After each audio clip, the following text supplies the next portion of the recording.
এটাই তারকেশ্বর মন্দিরের main gate. ঘটগুলোর কেমন কি দাম রয়েছে? এখান দিয়ে তারকেশ্বর মন্দিরের যে চূড়াটি রয়েছে সেটি খুব ভালোভাবে দেখা যাচ্ছে। জয় বাবা তারকনাথ। এইটাই সেই পবিত্র দুধ পুকুর। এখানকার প্রত্যেকটা দেয়ালে এরকম সব ছবি আঁকা রয়েছে।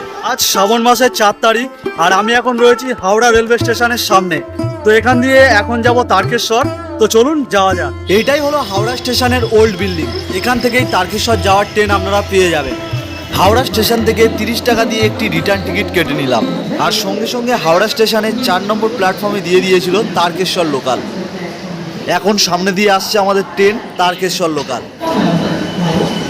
ট্রেন এখন চলে এসছে, তো চলুন ট্রেনে উঠে পড়া যাক। ঘড়িতে সময় 8:25 আর হাওড়া স্টেশন থেকে ছেড়ে দিল আমাদের train Tarakeswar local. Howrah railway station থেকে তারকেশ্বর যাওয়ার জন্য আপনারা বেশ কিছু লোকাল ট্রেন পেয়ে যাবেন। সেই ট্রেনগুলো পাশে আমি দিয়ে দিলাম, আপনারা একটু দেখে নেবেন। তো সামনে এখন আসছে শেওড়াফুলি স্টেশন। এখন যে স্টেশনটা দেখছেন এটি হলো শেওড়াফুলি স্টেশন। বাবার ভক্তরা এই শ্রাবণ মাস জুড়ে এই স্টেশনে নামেন। এই স্টেশন থেকে পায়ে হেঁটে চলে যায় নিমাই তীর্থর ঘাটে, সেখান থেকে জল তুলে নিয়ে যায় তারকেশ্বর পায়ে হেঁটে। শেওড়াফুলি স্টেশন থেকে ছেড়ে দিল ট্রেন। তারকেশ্বর লেবে আপনাদের সঙ্গে দেখা হচ্ছে।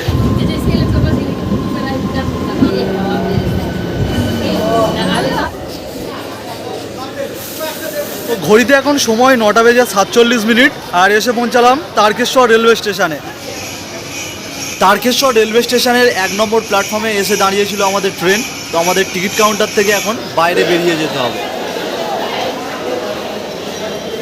তো তারকেশ্বর রেলওয়ে স্টেশনের 1 নম্বর প্ল্যাটফর্ম থেকে বেরিয়ে আসলাম। আর এবছর শ্রাবণী মেলার জন্য তারকেশ্বর রেলওয়ে স্টেশনের বাইরেটা এইভাবে সাজানো রয়েছে।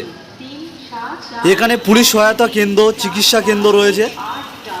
মন্দিরে যাওয়ার জন্য স্টেশন দিয়ে বার হয়ে স্টেশনের সামনে দিয়ে যে সোজা রাস্তাটা রয়েছে এই রাস্তা ধরে কিছুটা এগিয়ে আসবেন। কিছুটা এগিয়ে আসলে এই সাইডে দেখছেন অ্যারো রয়েছে, এদিক দিয়ে আমাদেরকে যেতে হবে। ওই রাস্তা দিয়ে এগিয়ে আসলেই সামনে আপনারা মন্দিরের মেন গেটটি দেখতে পাবেন।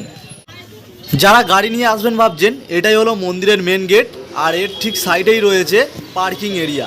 এই জায়গাটায় আপনারা গাড়ি পার্কিং করতে পারবেন, 2 চাকা 4 চাকা। এটাই গাড়ি পার্কিং এরিয়া, অনেকটাই বেশ বড় রয়েছে। আর এখন সামনে দেখা যাচ্ছে তারকেশ্বরের রাজবাড়ি। এই রাজবাড়ির পাশ থেকে ডান দিকে যে রাস্তাটা চলে গেছে এদিকে আমাদের যেতে হবে। এখানে প্রত্যেকটা দেয়ালে আপনারা দেখতে পাবেন বাবার চিত্র। এবছর প্রত্যেকটা দেয়ালে দেয়ালে এরকম সব চিত্র আঁকা হয়েছে। দূরেই দেখা যাচ্ছে মন্দিরের মেন গেট। এটাই হলো মন্দিরে প্রবেশ করার 1 নম্বর মেন গেট। মেন গেটের সামনেই অনেক দোকান রয়েছে, এখান থেকেই আপনারা পুজো দেওয়ার ডালা কিনে নিতে পারবেন। এখন চলে আসলাম দুধ পুকুরের সামনে। দুধ পুকুরের সামনেই আপনারা অনেক ঘটের দোকান পেয়ে যাবেন। এখান থেকে আপনারা ঘট কিনেই দুধ পুকুর থেকে জল নিয়ে বাবার মাথায় ঢালতে পারবেন। এখানে কেমন কি ঘটের দাম রয়েছে চলুন জিজ্ঞাসা করে নেওয়া যাক। ঘটগুলোর কেমন কি দাম রয়েছে? ঘট 30-50, 30-50। কোনগুলো? 30-50, 100। আচ্ছা। ওই দিকের গুলো 30, মাঝখানের গুলো 50, আর এইগুলো যেগুলো রয়েছে এগুলো 100 করে। আর এখন আপনারা সামনেই দেখতে পাচ্ছেন তারকেশ্বর মন্দিরের পবিত্র দুধ পুকুর। এখন আমি রয়েছি মেন ঘাটে। মেন ঘাট এখন ওপেন রয়েছে। সোশ্যাল মিডিয়াতে প্রত্যেকেই দুধ পুকুরের ওপরে যেই লেজার শো সেটা দেখেছেন, এটা এখানেই হয়ে থাকে সন্ধ্যাবেলায় করে। দূরের দিকে একটা বিল্ডিং দেখা যাচ্ছে, ওখানেও একটা চিত্র আঁকা রয়েছে মহাদেবের। জয় বাবা তারকনাথ। দুধ পুকুর থেকে জল ছিটিয়ে এখান থেকে নিয়ে নিলাম একটি ঘট, তার সঙ্গে মোমবাতি এবং ধূপ। এই জায়গাটি থেকে মূল মন্দিরে আমাদের প্রবেশ করতে হবে। তো এখান দিয়ে এবারে মন্দিরে পূজা দিতে ঢুকবো। ক্যামেরা অ্যালাউ নাই, তাই আপনাদেরকে দেখাতে পারবো না। তো চলুন পুজোটা দিয়ে নিই। এখান দিয়ে মূল গর্ভগৃহের যে শিবলিঙ্গটি রয়েছে এখান দিয়ে দেখা যায়।